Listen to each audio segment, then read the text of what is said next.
तो hello everyone, welcome back to my channel. आज है 31 अक्टूबर और आज हम लोग पढ़ेंगे 31 अक्टूबर के सभी इंपॉर्टेंट करंट अफेयर्स के क्वेश्चंस को और सभी क्वेश्चंस को हम लोग एमसीक्यूज रूप में देखेंगे, साथ ही सभी को डिटेल में भी डिस्कस करेंगे। तो चलिए स्टार्ट करते हैं आज का सेशन। तो आज का पहला सवाल है, राष्ट्रीय एकता दिवस कब मनाया जाता है? तो राष्ट्रीय एकता दिवस हर साल 31 अक्टूबर को मनाया जाता है, जो कि सरदार वल्लभ भाई पटेल के जन्म दिवस के उपलक्ष्य में यह दिवस मनाया जाता है। अब सरदार वल्लभ भाई पटेल, इन्हें हम आगे थोड़े डिटेल में जानेंगे। और इसके अलावा साल 2025 में इनकी 150वीं जयंती मनाई जा रही है। और इसकी शुरुआत कब की गई थी? तो 2014 में केंद्र सरकार द्वारा इस दिवस की घोषणा की गई थी। और साल 2025 के लिए इस दिवस की थीम है एकता विविधता में राष्ट्र निर्माण की भावना।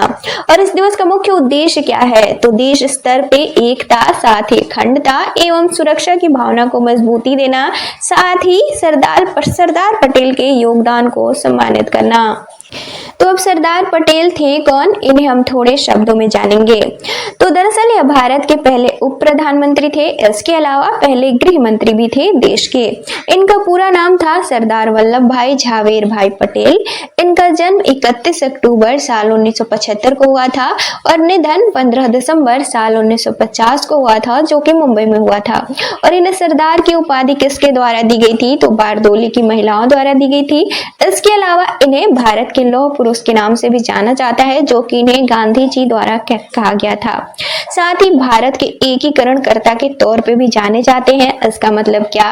तो दरअसल भारत में रियासतों के विलय के महत्वपूर्ण योगदान के लिए इन्हें एकीकरणकर्ता के तौर पे जाना जाता है, यानी कि भारत के एकीकरणकर्ता के तौर पे जाना जाता है।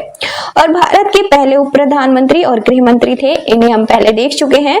इसके अलावा इन्हें साल 1991 में भारत के सर्वोच्च नागरिक सम्मान भारत रत्न से भी सम्मानित किया गया, जो कि मरणोपरांत इन्हें इस सम्मान से सम्मानित किया गया। तो अब स्टैच्यू ऑफ यूनिटी, जो कि सरदार पटेल के सम्मान में निर्मित किया गया है, यानी कि एकता की प्रतिमा है यह। तो दरअसल ये दुनिया की सबसे ऊंची प्रतिमा है और 31 अक्टूबर साल 2013 को इसका निर्माण कार्य शुरू किया गया था। इसका उद्घाटन किया गया 31 अक्टूबर 2018 को, जो कि प्रधानमंत्री नरेंद्र मोदी द्वारा किया गया। इसकी ऊंचाई कितनी है? तो 182 मीटर यानी कि 597 फीट है यह। इस पे लागत कितनी आई है? तो 2,989 करोड़ रुपए। कहाँ पे इसका निर्माण किया गया है? तो गुजरात के केवड़िया जिले में और नर्मदा नदी पे यह निर्मित किया गया है। इसका निर्माण किसके द्वारा किया गया है? तो लार्सन एंड टुब्रो कंपनी के द्वारा। इसके अलावा डिजाइन करता कौन है, मतलब इसका डिजाइन किसने बनाया है? तो राम सुतार ने। तो आंसर हो जाएगा ऑप्शन डी, 31 अक्टूबर। अगला सवाल है, गणतंत्र दिवस 2026 के मुख्य अतिथि कौन होंगे? तो गणतंत्र दिवस 2026, तो दरअसल गणतंत्र दिवस 2026 के मुख्य अतिथि होंगे एंटोनियो कोस्टा और उर्सुला वॉन डेर लेyen। अब ये दोनों हैं कौन?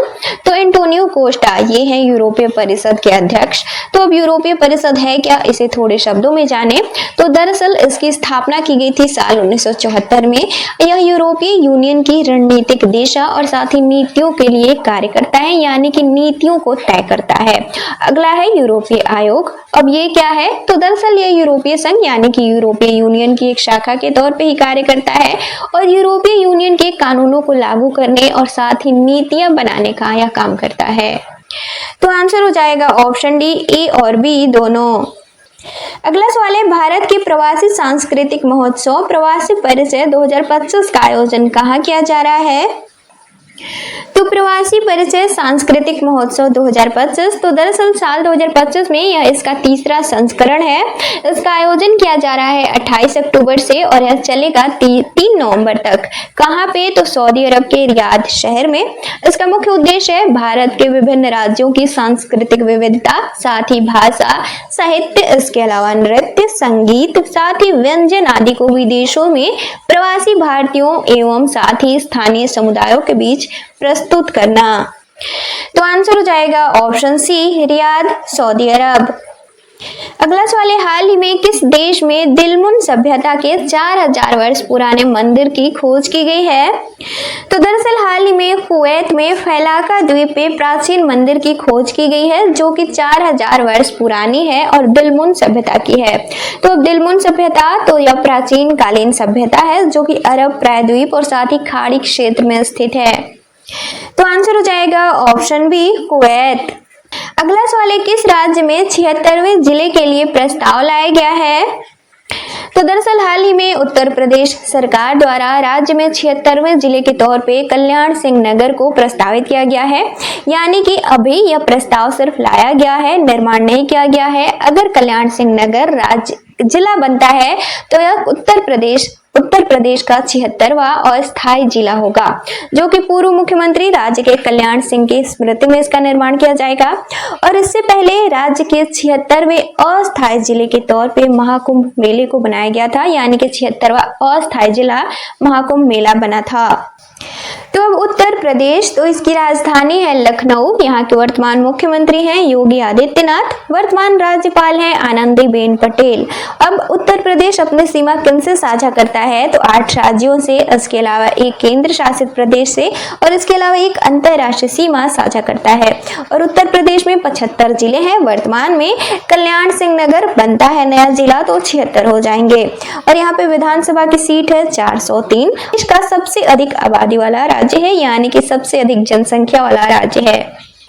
तो आंसर हो जाएगा ऑप्शन डी, उत्तर प्रदेश। अगला सवाल है, हाल ही में भारत समुद्री सप्ताह 2025 का आयोजन कहाँ किया गया है?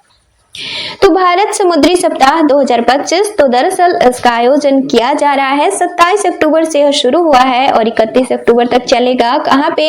तो मुंबई के शहर महाराष्ट्र में। इसका आयोजन किसके द्वारा किया जा रहा है? तो पत्तन पोत परिवहन और जलमार्ग मंत्रालय तथा IPA यानी कि इंडियन पोर्ट्स एसोसिएशन के द्वारा। और इसका उद्देश्य क्या है? तो भारत की समुद्री क्षमताओं को वैश्विक स्तर पे प्रदर्शित करना। इसके अलावा पत्तन पोत परिवहन और जलमार्ग मंत्रालय के मंत्री कौन है वर्तमान में? तो सर्बानंद सोनोवाल। तो आंसर हो जाएगा ऑप्शन ए, मुंबई। अगला सवाल है, किस देश द्वारा अपने देश के सर्वोच्च नागरिक सम्मान ग्रैंड ऑर्डर ऑफ मुगुन ख्वा से अमेरिकी राष्ट्रपति को सम्मानित किया गया है? तो दरअसल हाल ही में दक्षिण कोरिया द्वारा अपने देश के सर्वोच्च नागरिक सम्मान ग्रैंड ऑर्डर ऑफ मुगुन ख्वा से अमेरिकी राष्ट्रपति डोनाल्ड ट्रंप को सम्मानित किया गया है। इसके अलावा देश के प्राचीन सोने के मुकुट, जिसे कि रिप्लिका नाम से जाना जाता है, यह भी उपहार स्वरूप भेंट में दिया है। तो अब रिप्लिका, तो यह दक्षिण कोरिया के प्राचीन शिला साम्राज्य का प्रतीक है। और पुरस्कार का नाम देश के राष्ट्रीय फूल गुलाबी हिबिस्कस यानी कि मुगुन ख्वा से लिया गया है। और इन्हें सम्मान क्यों दिया गया है, यानी कि डोनाल्ड ट्रंप को? तो दरअसल दक्षिण कोरियाई प्रायद्वीप पर शांति स्थापित करने के इनके प्रयासों के लिए यह सम्मान दिया गया है। तो आंसर हो जाएगा ऑप्शन डी, दक्षिण कोरिया। अगला सवाल है, हाल ही में भारतीय प्रधानमंत्री द्वारा आसियान भारत समुद्री सहयोग वर्ष के तौर पे किस वर्ष को घोषित किया गया है? तो दरअसल हाल ही में भारतीय प्रधानमंत्री द्वारा साल 2026 को आसियान भारत समुद्री सहयोग वर्ष के तौर पे घोषित किया गया है। कब किया गया है? तो 22वें आसियान भारत शिखर सम्मेलन के दौरान। इसका उद्देश्य क्या है? तो दरअसल भारत और साथ ही आसियान देशों के बीच मानवीय सहायता एवं साथ ही आपदा राहत, इसके अलावा समुद्र सुरक्षा तथा नीली अर्थव्यवस्था को बढ़ावा देना।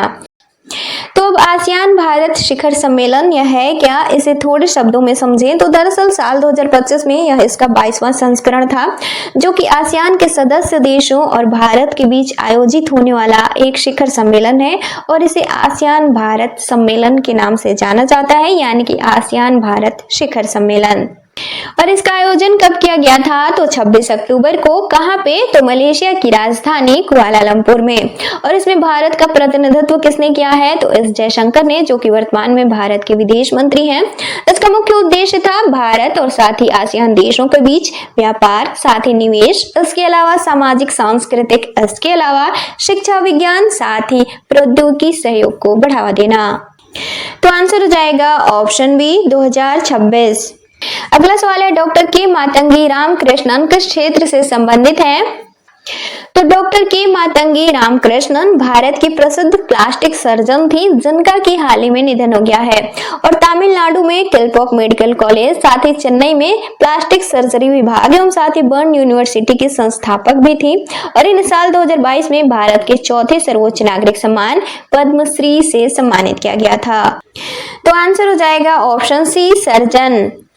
अगला सवाल है, हाल ही में साइबर क्राइम के खिलाफ संयुक्त राष्ट्र सम्मेलन का आयोजन कहाँ किया गया है? तो साइबर क्राइम के खिलाफ संयुक्त राष्ट्र सम्मेलन 2025, तो दरअसल इसका आयोजन किया गया है 25 से 26 अक्टूबर तक। कहाँ पे? तो वियतनाम के हनोई में, यानी कि वियतनाम की राजधानी हनोई में। और संयुक्त राष्ट्र साइबर अपराध कन्वेंशन पर हस्ताक्षर किए गए इस दौरान, जिसमें कि 65 देशों द्वारा कन्वेंशन पर हस्ताक्षर किए गए। इसका विषय या फिर थीम था साइबर अपराध से मुकाबला, साझा जिम्मेदारी, साथ ही हमारे भविष्य की सुरक्षा। इसका मुख्य उद्देश्य था सभी देशों के लिए एक समान अंतरराष्ट्रीय कानूनी ढांचा तैयार करना, ताकि साइबर अपराधों और साथ ही जांच को प्रभावी रूप दिया जा सके। तो आंसर हो जाएगा ऑप्शन ए, हनोई।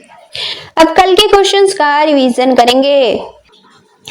तो कल का पहला सवाल था, विश्व स्ट्रोक दिवस कब मनाया जाता है? तो इसका राइट आंसर था ऑप्शन डी, 29 अक्टूबर।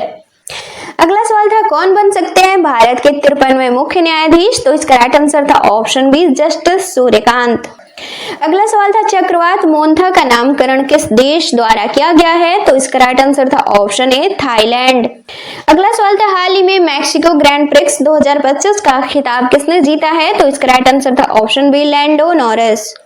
अगला सवाल था, हाल ही में भारत के सर्वोच्च वैज्ञानिक पुरस्कार विज्ञान रत्न से किस भारतीय वैज्ञानिक को मरणोपरांत सम्मानित किया गया है? तो इसका राइट आंसर था ऑप्शन सी, जयंत विष्णु नार्लिकर। अगला सवाल था, हाल ही में कौन सा देश ट्रिकोमा मुक्त घोषित किया गया है? तो इसका राइट आंसर था ऑप्शन बी, फिजी। अगला सवाल था, भारत में पहली बार आयोजित होने वाले Asia Pacific accident investigation group meeting की बैठक का आयोजन किस मंत्रालय द्वारा किया जा रहा है? तो इसका राइट आंसर था ऑप्शन सी, नागरिक उड्डयन मंत्रालय। अगला सवाल था, हाल ही में एक दिवसीय अंतरराष्ट्रीय क्रिकेट में तीसरे सबसे ज्यादा रन बनाने वाले भारतीय खिलाड़ी कौन बने हैं? तो इसका राइट आंसर था ऑप्शन सी, रोहित शर्मा। अगला सवाल था, सिरकित कीर्तियकारा किस देश से संबंधित है? तो इसका राइट आंसर था ऑप्शन डी, थाईलैंड। और लास्ट क्वेश्चन था, सतर्कता जागरूकता सप्ताह 2025 का विषय क्या है? तो इसका राइट आंसर था ऑप्शन बी, सतर्कता हमारी साझा जिम्मेदारी।